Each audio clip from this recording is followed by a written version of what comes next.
Chapter 86. Prayer. Suspension-style ritualistic magic referred to the termination of a ritual according to the Beyonder's judgment. They could finish other matters first before returning to continue the ritual. Even by doing so, it was still possible to gain the desired effects. This was a technique produced over 1,000 years of ritualistic magic development. After all, many high-level ritualistic magic required multiple steps. The duration ranged from an hour to half a day before finishing. It was difficult to ensure that no one disturbed them during the entire process or that there wouldn't be any accidents. After gaining lessons from various predecessors through blood and tears, gaining feedback through each failure, being able to suspend ritualistic magic became mainstream at the higher levels while it also indirectly affected the lower-level rituals. However, being able to suspend a ritual didn't mean that the ritual could be suspended at any time. One had to abide by mysticism theory and grasp the corresponding technique. If not, the failure of the ritual was unavoidable. It could even result in a terrifying backlash effect. Based on Klein's understanding, once one gained the attention of a particular divinity, and the divinity was waiting on the contents of the request to suddenly say, "Wait, I need to use the bathroom," one can only be congratulated since they might never need to go to the bathroom ever again. Phew. Klein heaved a sigh of relief as he composed himself.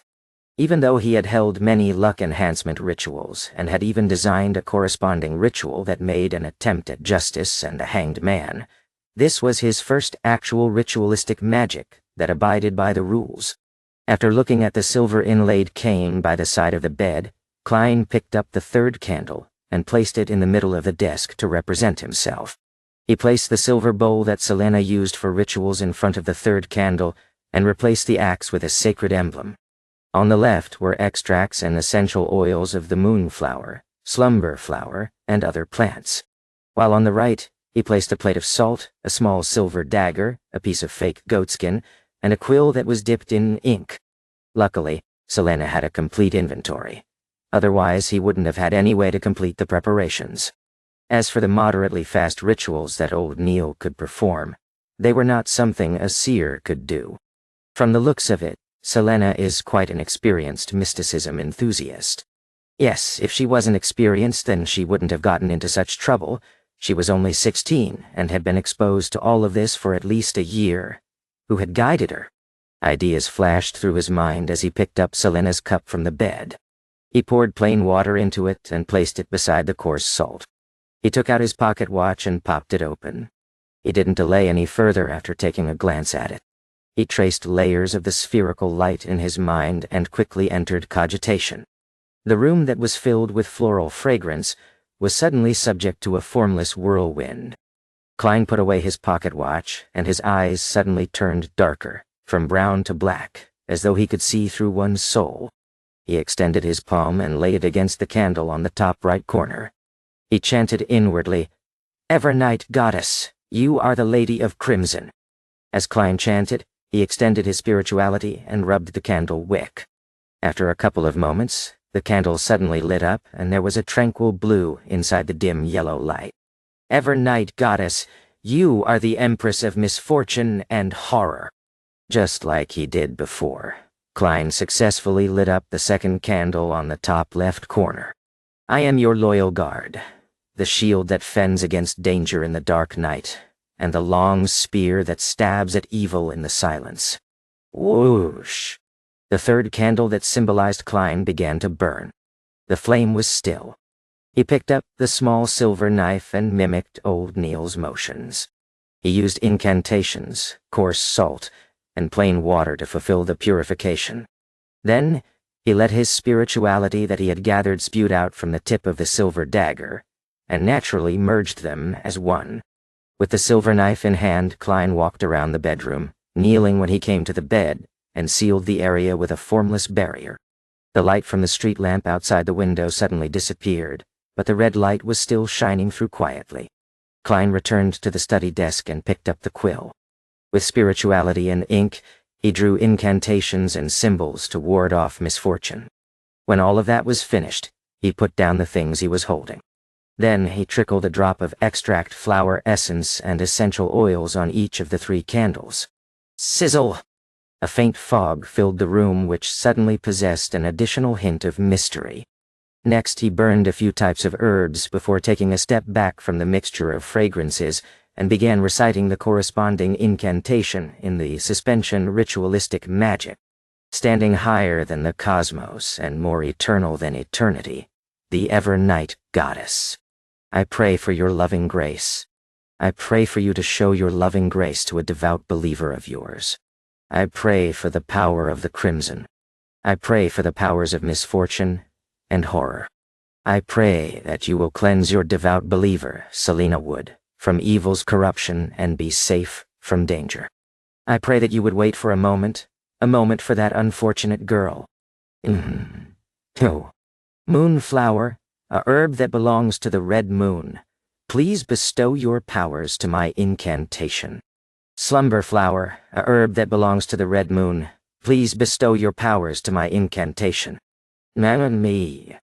After reciting the incantation, Klein closed his eyes and repeated it 7 times in his heart.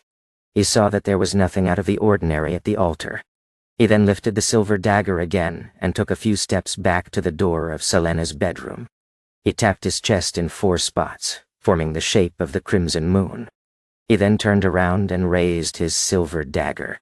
His spirituality spewed out from the tip once again and sliced open the shape of a door in the formless wall. Klein knew that even if he opened the door at that very moment, it wouldn't affect the tranquility and holiness of the altar. He took out his silver vine-leaf pocket watch that had an intricate pattern. He checked the time and went through the process that was to happen in a few moments. Whoa. In the living room on the 2nd floor, Elizabeth's body was quivering as she lifted her head from time to time to check the wall clock. She was counting down in silence under the illumination of the 2 gas lamps. It's almost time. As she spoke softly, she looked sideways at the lively girl with long, wine-red hair. Her dimples were deep, her smile was bright, and she gossiped well with all the friends around her. But the more everything looked normal, the more terrified Elizabeth felt. The cold and terrifying Selena in the mirror seemed to be in her head, and she couldn't wipe the image away. I can't wait anymore. I have to take action now. Elizabeth suddenly stood up. Before everyone's shocked gazes, she smiled and stuttered. Selena, I have a surprise for you. Follow me out for a bit. Mine. Really? Didn't you give me a birthday present already? Selena flipped the mirror the other way around and stood up in surprise. A surprise will not have any signs. Elizabeth felt that she had no talent in acting at all. Without saying another word, she walked toward the bedroom door first. Selena followed behind with a confused smile. Melissa looked at her 2 best friends leaving, and unconsciously knitted her eyebrows. Elizabeth is acting so strange today. She started acting even stranger after she met Klein. She suddenly ran out earlier and said that she needed to use the bathroom. But why did she look so anxious? Selena's bedroom entrance. Elizabeth took a deep breath and said to the girl in front of her, "Let's go to your room." Elizabeth, you seem very nervous and afraid. Why? Selena looked puzzled at her good friend as she noticed her body trembling constantly. Excitement. Yes, excitement. Elizabeth shot a glance at the mirror in Selena's hand as she turned half her body around to knock on the door with a long knock followed by 2 short successive ones. Why are you knocking on the door? Selena was baffled even more. Creak. Her bedroom door opened. Dressed in his black tuxedo and half-top hat, Klein appeared in front of the 2 girls. Pleasant surprise? This is a pleasant surprise? Selena's mouth turned agape as she felt perplexed. At that moment, Klein suddenly reached out his hand and grabbed her by the wrist. He pulled her into the room as Elizabeth stood rooted to the ground. Simultaneously, Klein's silver dagger struck forward as it spewed out his spirituality, which quickly mended the door-shaped passage. The invisible spirituality wall sealed off the room, insulating Selena's screams within. Bang! Klein suddenly closed the door, and without even looking at Selena, he rushed to the desk. The wine-red-haired girl stopped screaming as she looked up and surveyed the room. Her gaze rapidly turned cold as her skin was mottled with paleness. Her fingers rapidly grew sharp fingernails. And at this moment Klein had already returned to his cogitation state.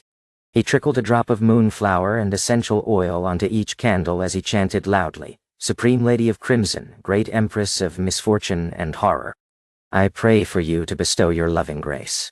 Show your loving grace to the lost lamb, Selena Wood."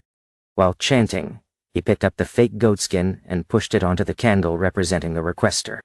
Whoa. He felt a cold wind blow behind him as an immense energy assaulted his body. The goatskin was ignited, and Klein threw it into a silver bowl.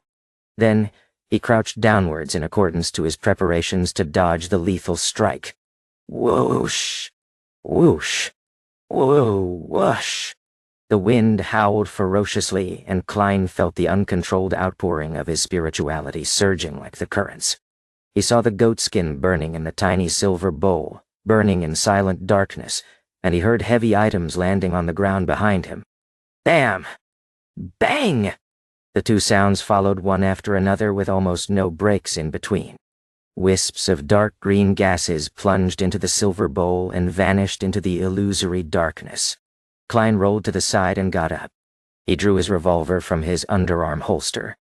However, he saw that the adorable red-haired girl Selena had fallen to the ground and the silver-coated mirror had shattered into countless broken pieces on the carpet. Those shattered pieces didn't reflect Selena, but showed the ceiling and Klein's silhouette.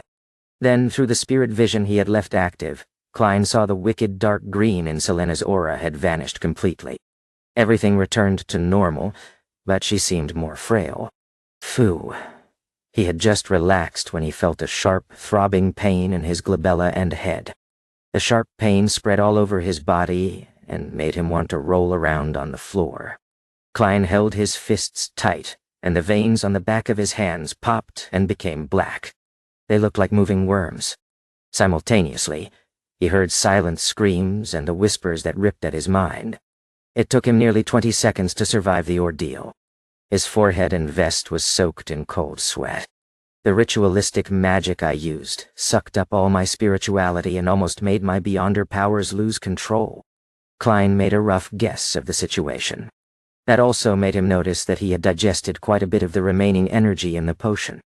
Based on his calculations, if he had the strength at the time he consumed the potion, he believed that there was no way he could have survived the ordeal. He could have become a monster straight away.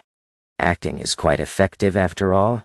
Klein tapped his glabella and wiped away his sweat. He turned towards the altar, tapped his chest 4 times and said out loudly, "Praise the Lady." Following that, he extinguished the candles and quickly tidied up the altar. Finally, he placed the items back into the desk and used his silver dagger to dispel the spirituality wall seal. Whoosh! The sound of the wind echoed before subsiding. Klein let out a long sigh of relief and felt a sense of lingering fear. If I hadn't walked through the process beforehand and successfully completed the ritual, then things would have become troublesome. Besides, I still don't know who my opponent or enemy is, thankfully. Yes, thankfully, the room was carpeted, so I didn't damage my clothes while rolling. He shook his head and reached out to open the wooden door to Selena's bedroom. How was it? Elizabeth took 2 steps back and asked nervously. Klein looked at her terrified expression and took off his half-top hat before saying with a warm smile, "I've already corrected the mistake of her magic mirror divination. It's been resolved now." "Namatraintan,"